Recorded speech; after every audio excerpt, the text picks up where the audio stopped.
আসসালামু আলাইকুম ওরহমতুল্লাহি ওবরাকাতু। যে আশা করি আপনারা সবাই ভালো আছেন। আজ সবক নাম্বার 17, অর্থাৎ তানবিন ও নুন সাকিনের চতুর্থ কায়দা, ইদগামে ইয়ারমালুন।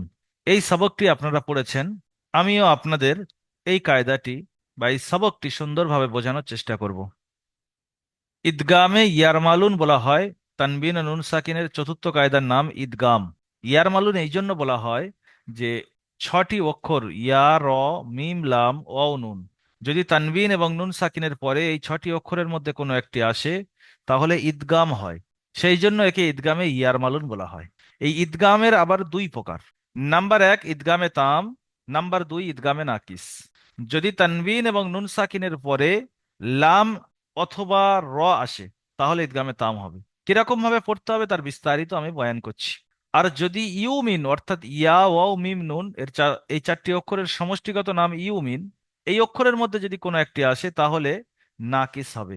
তাহলে আমরা বুঝলাম ঈদগাম দুই প্রকার, ঈদগামে তাম, ঈদগামে নাকিস। সর্বপ্রথম এটা মুখস্থ করতে হবে যে ঈদগাম দুই প্রকার, ঈদগামে তাম, ঈদগামে নাকিস। ঈদগামে তাম অর্থাৎ গুন্না হয় না, ঈদগামে নাকিস যাকে বাগুন্না বলা হয় একালিপ পরিমাণ গুন্না করে পড়তে হয়। চলুন আমরা বিস্তারিত একটু পড়াশোনা করি।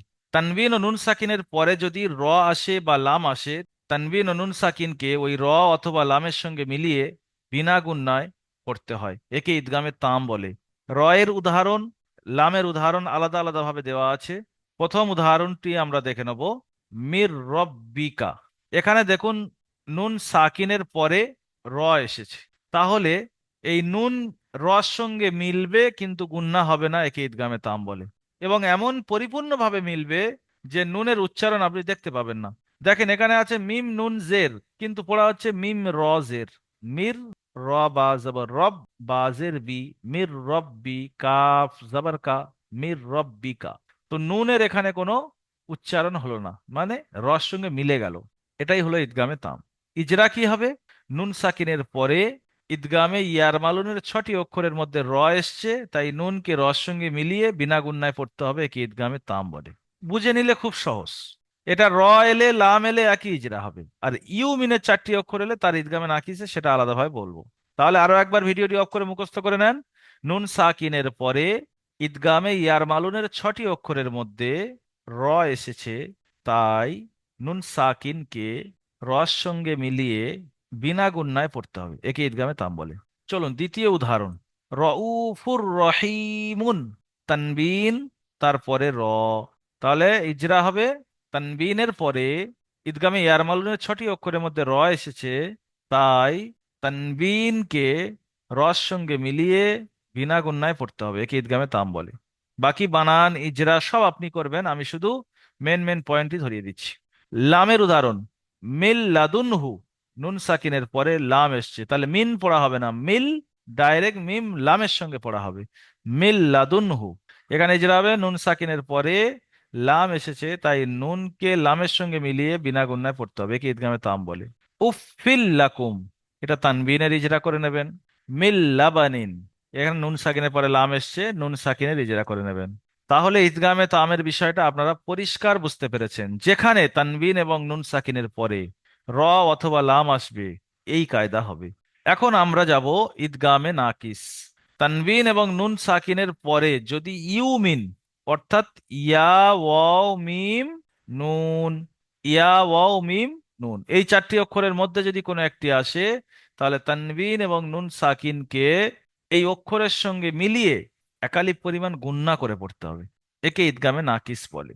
চলেন আমরা উদাহরণটা দেখি বিস্তারিত। ইয়ার উদাহরণ। মাই ইয়ামাল, এখানে নুন সাকিনের পরে ইয়া আসছে, একালিপ গুণনা হবে, নুন ইয়ার সঙ্গে মিলে গিয়ে একালিপ গুণনা করে পড়তে হবে, মাই ইয়ামাল। ইজরা কি হবে? নুন সাকিনের পরে ইউ মিনের চারটি অক্ষরের মধ্যে থেকে ইয়া এসেছে, তাই নুনকে ইয়ার সঙ্গে মিলিয়ে একালিপ পরিমাণ গুণনা করে পড়তে হবে। সব জায়গায় সেম ইজরা করবেন। তানবিন হলে তানবিন বলবেন, নুন সাকিন হলে নুন সাকিন বলবেন। আর যে অক্ষরটা আসবে সেই অক্ষর বলবেন। ইয়া এলে ইয়া, ওয়াও এলে ওয়াও, মিম এলে মিম, নুন এলে নুন। তাহলে আমি একটা রিডিং পড়িয়ে দিচ্ছি, আপনারা সব বাকিগুলো বানান ইজরা পরিপূর্ণ করার চেষ্টা করবেন। প্রত্যেকটার ইজরা করবেন, এমন নয় শুধু যেটা এসছে এটার। হারাকাতের ইজরাও করবেন, তাসদিদের ইজরা করবেন, সাকিনের ইজরা করবেন, তাহলে মনে থাকবে। আর আপনি যদি মনে করেন আমার মতো যেরকম আমি শর্ট ভাবে বুঝিয়ে দিচ্ছি ওই রকম ভাবে পড়বেন, তাহলে আপনি পরবর্তীতে ভুলে যাবেন সব। ওই জন্য প্রত্যেকটা পড়ার কেটে কেটে বানান এবং প্রত্যেকটা জায়গায় ইজরা করতে হবে। আমি যদি সব ইজরাগুলো করি, বানানগুলো করি, অনেক সময় লেগে যাবে, ভিডিও বড় হয়ে যাবে। আমি শর্ট ভাবে বুঝিয়ে দিচ্ছি, আপনি কিতাবের পিডিএফ খুলে, এই ভিডিও দেখে নয়, ভিডিও দেখে বোঝার জন্য। অনেক ছাত্র আছে পিডিএফ খুলে পড়ে না, শুধু ভিডিও দেখে পড়ে, ভিডিওটা শুনে নেয়, নিয়ে রেখে দেয়, মনে করছে পড়া হয়ে গেছে। না, ভিডিওটা বোঝার জন্য। পড়ার জন্য তো মেন আপনি যে কিতাব দেওয়া হয়েছে একাডেমিতে পিডিএফ, ওই পিডিএফ খুলে একা একা পড়বেন, যেখানে অসুবিধা হবে ভিডিওটা দেখে নেবেন। এই সিস্টেমে পড়তে হবে, তা না হলে ভুল হবে।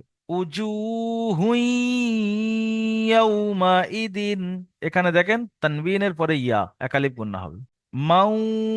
মাউইদা, এখানে দেখেন ওয়ের উদাহরণে নুন সাকিনের পরে ওয়াও এসছে। ইলাহা ওয়াহিদা, তানবিনের পরে ওয়াও এসছে। আম্মান, নুন সাকিনের পরে মিম, মিমের উদাহরণ। খয়রুম মিন, তানবিনের পরে মিম। ফামান নাকাসা নূরন নাহদি, এখানে নুনের উদাহরণ, নুন সাকিনের পরে নুন এসছে, এখানে তানবিনের পরে নুন এসছে। ইজরা, বানান, অনুরোধ রইল আপনাদের কাছে, আজকের পিছন থেকে পড়তে পারেন আর নাই পারেন ছেড়ে দেন, আজকের সবকটা যেহেতু উদাহরণ বেশি আছে, এই সবকের উপর শুধু মেহনত করবেন। প্রতিদিন তো 4 নম্বর সবক থেকে নিয়ে সবক পর্যন্ত পড়েছেন, আজকে পড়তে হবে না। আজ এবং কাল আপনি যে সময়টা পাবেন, সম্পূর্ণ সময়টা এই সবকের উপরে সময় দিয়ে এই সবকের উদাহরণগুলো সুন্দরভাবে পড়ার চেষ্টা করবেন। যতটুকু সময় পাবেন বেশি বেশি করে এই সবকের উপর সময় দেবেন। প্রশ্নমালাতে আছে হুরুফে ইদগাম কয়টি ও কি কি। হুরুফে ইদগাম 6টি, ইয়া, র, মিম, লাম ও নুন। ইদগামে তাম ও নাকিস কাকে বলে? তানবিন ও নুন সাকিনের পরে যদি র অথবা লাম আসে তাহলে ইদগামে তাম। তানবিনকে ওই র এবং লামের সঙ্গে মিলিয়ে বিনা গুণনায় পড়তে হবে। ইদগামে নাকিস, তানবিন ও নুন সাকিনের পরে যদি ইউমিনের 4টি অক্ষরের মধ্যে কোনো একটি আসে, তাহলে তানবিন এবং নুন সাকিনকে ওই অক্ষরের সঙ্গে মিলিয়ে একালি পরিমাণ গুণনা করে পড়তে হবে। এই ঈদগামে তাম, ঈদগামে নাকিসের তারিফ। খয়রুম মিন, এই শব্দটার বানান ইজরা করতে হবে, এটা আপনি পারবেন। তানবিনের পরে মিম এসছে, অর্থাৎ ঈদগামে নাকিস। 1 থেকে 18 নম্বর মাখরাজের অনুশীলন, অর্থাৎ আজকের মাখরাজের শেষ পড়া। অবশ্যই মাখরাজটা সুন্দরভাবে পড়ে নেবেন। পরের ভিডিওতে আবার দেখা হবে, সবক নম্বর 18 নিয়ে আপনাদের সামনে উপস্থিত হব। সবাই ভালো থাকবেন। দারুল আমাল একাডেমির সমস্ত শিক্ষকের জন্য দোয়া করবেন। ভিডিওটি ভালো লেগে থাকলে শেয়ার করবেন এবং কমেন্ট করে জানাবেন ঈদগামে তাম, ঈদগামে নাকিস অর্থাৎ তানবিন ও নুন সাকিনের শেষ কায়দা আপনি কতটুকু বুঝতে পেরেছেন। আসসালামু আলাইকুম ওয়া রাহমাতুল্লাহি ওয়া বারাকাতুহু।